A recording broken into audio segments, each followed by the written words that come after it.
Bonjour, M. Marchand. Salut. Bilan de fin d'année. Oui. 2025. Oui. On a souvent la mémoire assez courte. Évidemment, on se rappelle peu ce qui s'est passé dans les premiers mois de l'année. Mais cette année, j'ai comme l'impression que pour la plupart des gens, l'événement qui vont retenir au niveau municipal, c'est votre élection, puis je devrais dire votre réélection avec une forte majorité. Oui, mais je pense que c'est une année de résultats. OK? Je pense que 2025, c'est une année de résultats. Il y a l'élection, c'est vrai, on est très fiers de ça, mais c'est une année de résultats parce que on regarde en tourisme, on regarde en logement, on regarde sur un paquet d'indicateurs, on a eu des bons résultats. Le nombre d'événements qu'on attire ici, l'attraction qu'on a, l'économie va bien, les taux de chômage sont bas, le taux d'occupation est élevé. C'est vraiment une année de résultats extraordinaire. Fait que si on répète ça dans les prochaines années, ça va bien aller. Bon.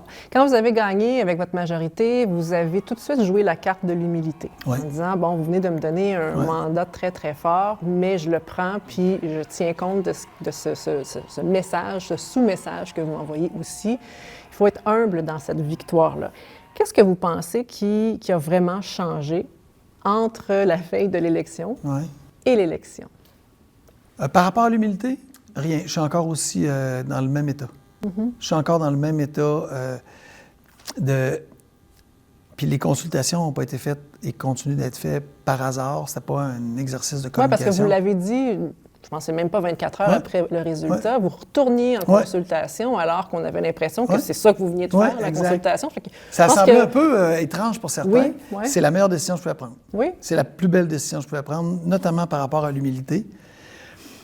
Pour juste faire en sorte de prendre la distance, puis pas penser que tu es extraordinaire, puis pas penser que parce que tu as été réélu, puis que le sondage démocratique témoigne d'un large appui, bien, maintenant, tu as les coups des franges, tu peux faire ce que tu veux. J'avais remarqué que dans les deuxièmes mandats, il y en a beaucoup qui sont tombés dans cette trappe-là. Ouais. Puis moi, je voulais pas tomber dans cette trappe-là. Fait que la consultation nous permet de retourner sur le plancher des vaches, prendre un peu de temps, prendre un peu de distance, pas se prendre pour Dieu, juste être ce qu'on est, c'est tout. Faire le mieux pour la ville, puis le faire avec les jeunes. Qu'est-ce que vous faites dans ces rencontres-là? Là? Il y en a déjà une portion qui sont La première faites, question, je leur demande, Ouais. si vous étiez maire ou mairesse, demain matin, vous faites quoi? C'est quoi vos priorités? Puis est-ce que jusqu'à maintenant, vous êtes à côté de la traque? Non. Ou vous êtes sur la bonne voie? Ça dépend des domaines. Il y a des domaines où on amène des idées qu'on n'avait pas sur notre radar. Il y a des fois, c'est des idées qu'on avait sur notre radar, mais qui nous demandent de prioriser. Un exemple, la Jeune Chambre de commerce de Québec, on a rencontré une dizaine de jeunes entrepreneurs. Ils nous ont proposé plein d'idées, dont une qui était de dire on a besoin d'un lieu physique où les jeunes entrepreneurs peuvent aller pour voir c'est quoi leur soutien, c'est quoi l'aide qui est disponible, c'est quoi les subventions de la ville, quelque chose de pas juste virtuel, là. Il existe quelque chose à Montréal, puis dire on aurait besoin de ça à Québec. Puis pour certains d'entre eux, pas tous, c'était vraiment important. Bien, OK, ça nous dit, OK, nous, on l'avait dans le radar, mais peut-être qu'il faut le devancer. La consultation, elle permet d'avoir des idées nouvelles, elle permet d'avoir des certifications. Ah, ça, les gens pensent qu'on est dans le bon chemin. Et d'autres, pour lesquels ils nous disent, bien, vous n'avez pas pensé à ça, pourquoi pas? C'est vraiment intéressant. C'est vraiment, vraiment riche. Il y a quand même eu un changement de rapport assez rapidement avec le gouvernement de la CAQ, ne serait-ce que dans un changement de ton à votre égard. Vous l'avez senti, ça? Oui. Oui. Mais pas juste du gouvernement de la CAQ, d'élus, de partenaires, d'entrepreneurs de la ville. Il y a eu un changement de ton énorme. Et ça aussi, là, c'est important de l'humilité. Là. Ça serait facile de penser que c'est à mon égard. Mais je pense pas que c'est ça. Je pense que c'est ce que la population a témoigné le soir des élections, c'est une volonté d'aller de l'avant. C'est une volonté d'avancer, c'est une volonté d'être positif, c'est une volonté d'être constructif, puis de dire, si on reste pogné, figé là où nous sommes, on va vivre les effets de tous les enjeux qu'on vit, puis on n'aura pas bougé, puis on n'aura pas pris de risques, mais on n'aura certainement pas les gains. Moi, je pense que le mouvement qui a été fait le soir de l'élection, c'est que la population de Québec a dit, nous voulons avancer, nous voulons faire en sorte que cette ville continue de se développer. Oui, elle a des atouts extraordinaires, elle a des assises solides, mais elle ne peut pas rester figée dans le passé, elle doit avancer. Et ce message-là, c'est ça aussi qui a été entendu par un paquet d'élus, notamment, de dire, OK, si on veut conquérir le cœur des gens de Québec, on ne peut pas juste être « revenons dans le passé », on doit être dans le mouvement, on doit être dans quelque chose de positif. Moi, je représente ça parce que j'ai été élu, mais je pense que le plus grand gain, c'est pas personnel, c'est il y a une ville qui a envie de bouger. Bien, ça vous permet peut-être de même vous-même vous délier la langue, si je peux prendre cette expression-là. Mais je ne l'ai jamais eu vraiment lié.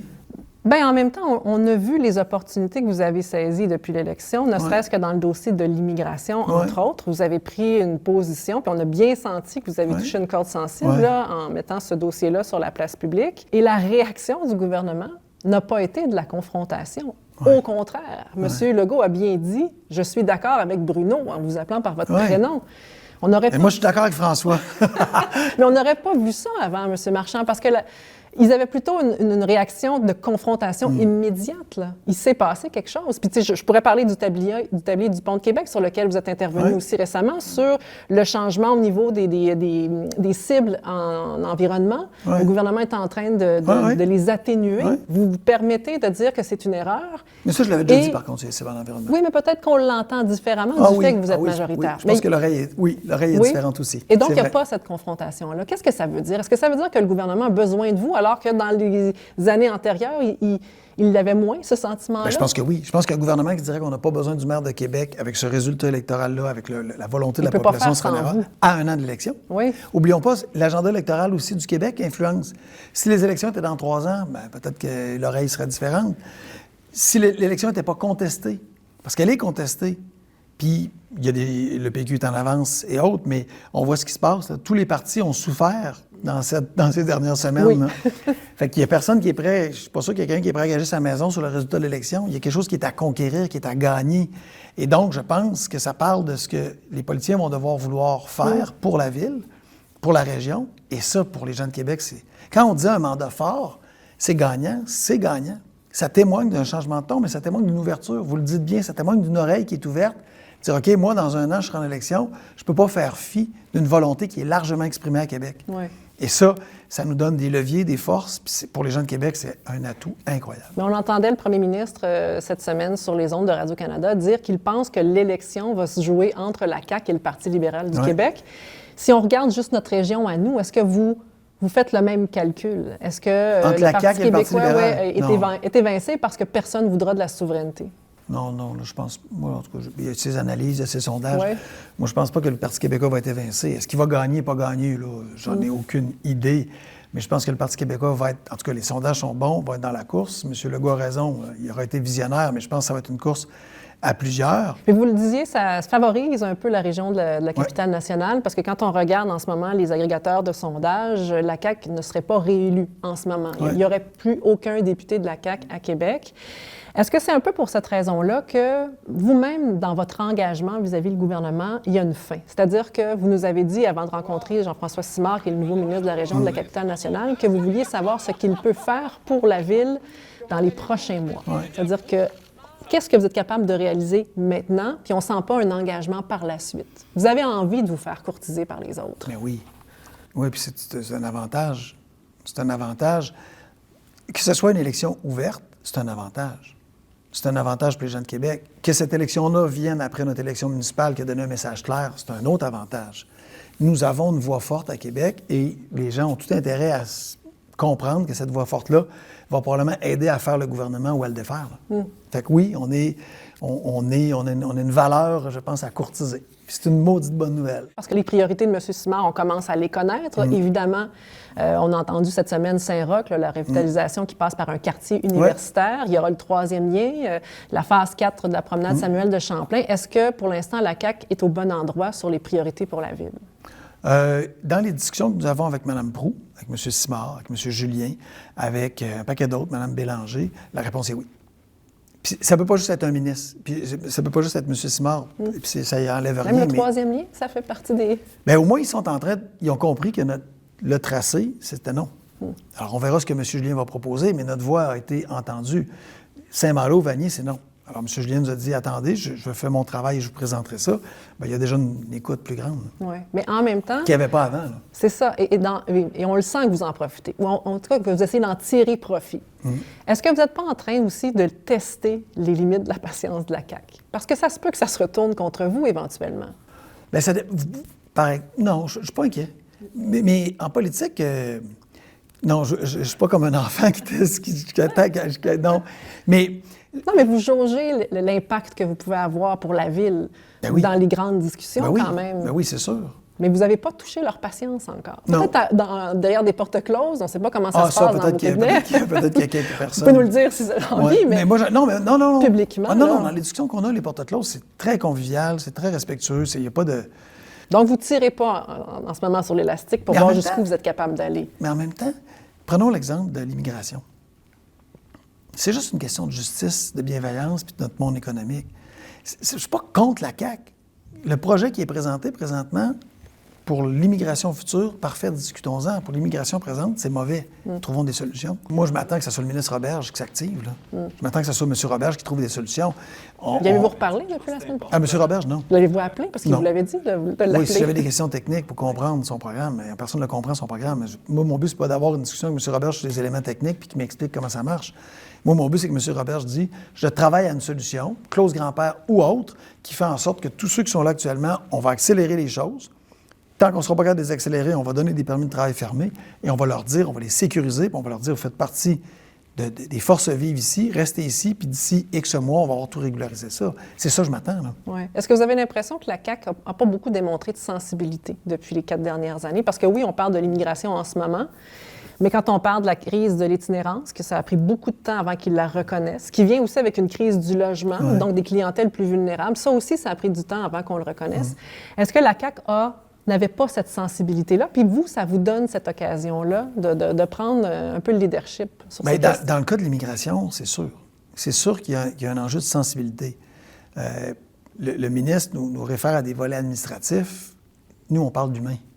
Le ministre nous réfère à des règles. Nous, on parle d'entrepreneurs qui vont perdre 40, 30, 50 % de leur main-d'œuvre. Fait que c'est sûr qu'on parle d'histoire humaine. On parle d'histoire économique puis d'histoire humaine. Fait que c'est sûr que moi, je trouve que les réponses du ministre, théoriquement, peut-être qu'elles se valent, mais au final, elles ont moins de valeur quand on parle des gens qui vivent les effets de ça. Même si son nouveau programme est le meilleur, mettons qu'il a raison. Ouais. OK, il n'en reste pas moins qu'il y a présentement il y a du monde qui en souffre. Fait comment on fait pour prendre soin du monde? Il faut qu'il le démontre. Il faut qu'il le démontre. Si je vous ramène à l'Hôtel de Ville de Québec, quand vous avez vu l'opposition, bon, ils sont 3, c'est Respect citoyen, puis maintes fois, vous avez repris l'image du tango pour dire si on sera capable de collaborer, si on sera capable d'avoir une collaboration constructive. Jusqu'à maintenant, est-ce que vous trouvez que l'opposition danse avec vous? Oui. Oui? Oui, oui. Même s'ils ont voté contre le budget? Oui, mais ça, c'est des décisions qu'ils prennent politiques. Alors, ils ont le droit de voter contre le budget. Puis moi, je leur demande pas... Collaborer, c'est pas dites qu'on est bon, c'est pas soyez d'accord avec nous. Non, pas du tout. Collaborer, c'est le ton. Puis à un moment donné, dans le dernier mandat, les oppositions ont manqué le ton. Puis à un moment donné, tu peux pas toujours te faire attaquer sur un ton de ce sens-là, puis de dire, oui, on va continuer à collaborer. Non, ça marchait plus. Je l'ai fait un peu exprès. Je vous ai posé aucune question sur le tramway. Ben oui, quand même! J'attendais de voir si vous alliez trouver une façon de l'inclure dans... Non. Qu'est-ce que ça nous dit, ça? Ça nous dit qu'on est rendu ailleurs. Puis ça nous dit que... Moi, je pense qu'à Québec, il y a les pro-tramway, il y a les contre-tramway, puis il y a maintenant un paquet de gens qui sont dans le mode « faisons-le ». Avançons. Quand je disais le résultat de l'élection, c'est aussi ça. Dire « la très grande majorité des gens de Québec veulent un tramway parce qu'ils nous ont élus », c'est pas vrai. La très grande majorité des gens de Québec veulent qu'on avance. Puis ils se disent, bien là, on a assez tergiversé, on avance. Et ils sont conscients que les prochaines années vont être marquées par les travaux et qu'il va falloir être bon, même s'il y aura des effets négatifs pour trouver des solutions. Ça va être ça, nos prochains défis. C'est pas est-ce qu'on fait le tramway ou pas, c'est comment on fait pour prendre soin de notre monde dans un contexte de chantier difficile. Oui, ça s'en vient. Oui. Monsieur le maire, merci beaucoup. Merci. Bonne année 2026. Je vous souhaite un très joyeux Noël, de très joyeuses fêtes. Merci beaucoup.